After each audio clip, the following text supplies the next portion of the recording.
high school was so rough for me. I mean, I could literally talk for 5 hours about that, but Oh my gosh, some girl, like same. highlight takeaway. Oh gosh, it was so bad.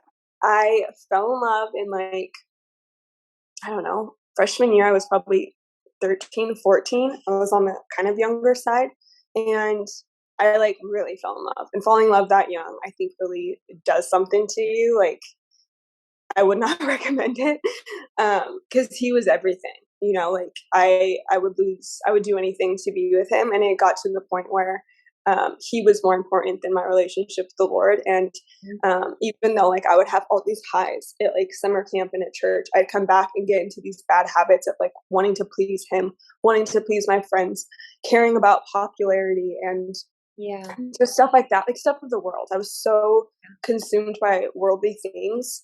And when that relationship failed in such a hurtful way, um, it completely destroyed me. And I think I just started to spiral. So there's this like pattern of failed relationships and then me spiraling. And I wasn't saved at this point, but I had lost my virginity to him really young, Hmm. and it just destroyed me. Like I really wanted to save myself until marriage, and then like convincing myself at this young age that I was going to marry him so it was okay, Yeah. and Yeah. then dealing with the repercussions, like the real consequences of that after. Like, you know, I was an emotional wreck, and then I had a lot of failed friendships on top of it. So it got to the point where I just felt completely misunderstood. I felt lost. I felt like everyone was against me and that nobody had my back. And these were all, for the most part, lies. There's obviously some truth to what was happening, but Yeah. I let Satan get to me, and I became crippled with anxiety and depression. And I just felt like I didn't want to be alive anymore.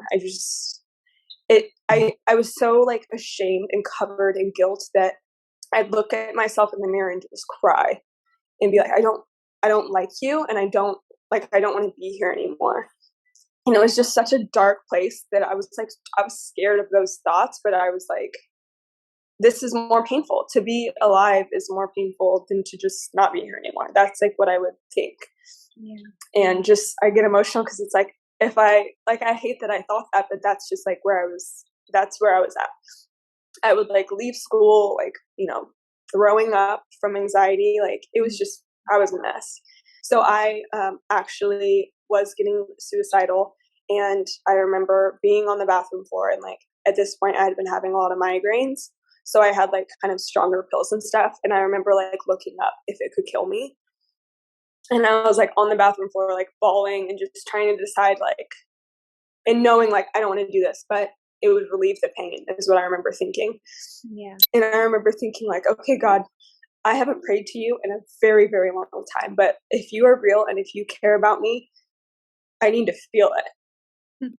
And I remember just like the comfort and like peace that I felt was just like, there was nothing else but the Lord. Like, I wish everyone could feel that because I can't explain it to make Wow. it make sense Yeah. unless you know what I'm talking about. But yeah, I knew that like the Lord was with me and that he was fighting for me, and that like I remember saying like, okay, I can't do this alone and I need you. And I think it was the first time of me giving up that control and saying that I want help. I need you to save me.